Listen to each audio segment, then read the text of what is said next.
So ఇప్పుడు వచ్చేసి మనం బృందావనంలో ఉన్న యమునా నదికి వచ్చామన్నమాట. సో యమునా నది ఇక్కడికి నుంచి మనకు జస్ట్ 50 మీటర్స్లో ఉంది. మనం ఆటో మాట్లాడుకొని వచ్చాము ప్రేమ్ మందిర్ నుంచి. అక్కడ నుంచి మనకి కూడా 100 రూపీస్ తీసుకోరు. సో పర్ హెడ్ 20 రూపీస్, కాకపోతే మనకు 100 రూపీస్ తీసుకున్నాం అనమాట. కొంచెం లోపల కూడా డ్రాప్ చేశాడు.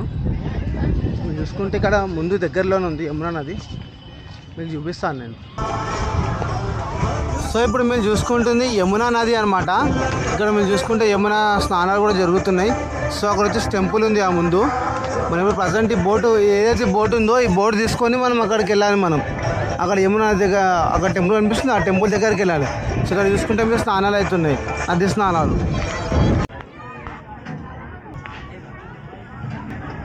సో ఇప్పుడు వచ్చేసి మనము యమునా నదిలో వెళ్తున్నాము. యమునా నదిలో వెళ్తున్నాము. యమునా నది వచ్చేసి ఇక్కడ మనకు 5-6 ఘాట్స్ ఉంటాయంట. సో అక్కడ సైడు సో 5-6 ఘాట్స్ మనకు అన్నీ చూపిస్తారు వీళ్ళు. సో అక్కడ వచ్చేసి డ్రైవర్ ఉన్నాడు ముందు, వీడు మా పిల్ల బచ్చ అంటున్నారు. సో ఇప్పుడు ప్రజెంట్ వచ్చేసి మన బోట్ని, చిన్న బోట్ ఉంది, ఈ బోట్ని మనకు రివర్స్ చేస్తారు. సో ఇదే యమునా నది చూడండి.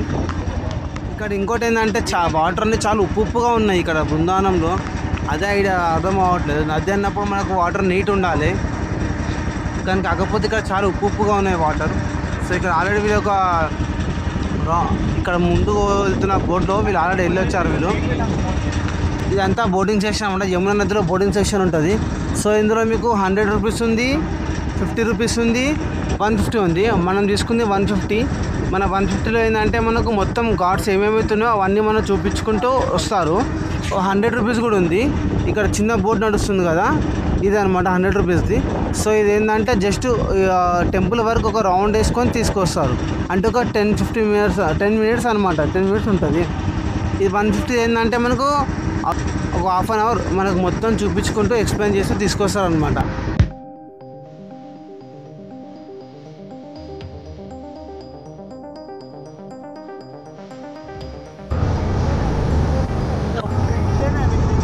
ఇంతవరకు ఫైనల్ అనమాట. ఇక్కడ వరకు తీసుకొచ్చి ఇక్కడ ఫైనల్గా మనకు మళ్ళీ యూటర్న్ చేసి తీసుకెళ్తారు.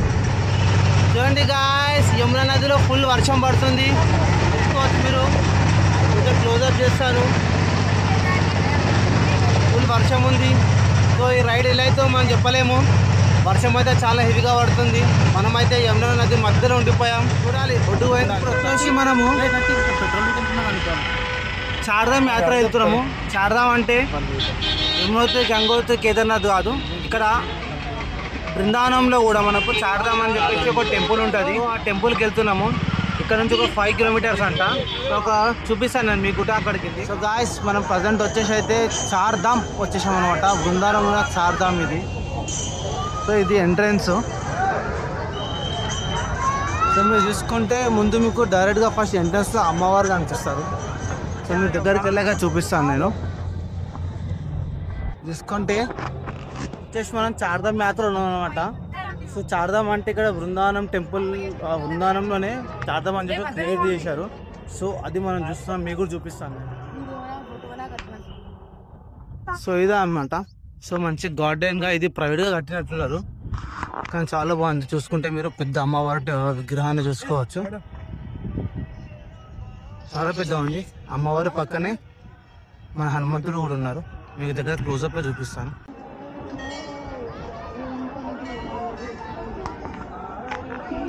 ఇక్కడ చూసుకుంటే కింద ఒక చిన్న నదిలా, అంటే నది అంటే వాటర్ ఫాల్ చేశారనమాట. ఇది యమునా నది. ఇది 2 తాబేళ్లతోటి మన యమున లక్ష్మీదేవత అనమాట. సో ఇలా కూర్చున్నారు చూడండి.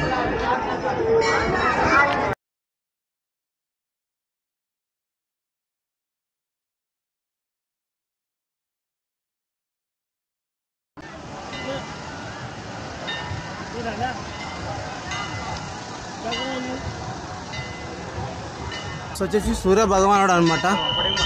అది ఒక 7 గుర్రాలతోటి సూర్య భగవానుడు వస్తున్నాడు.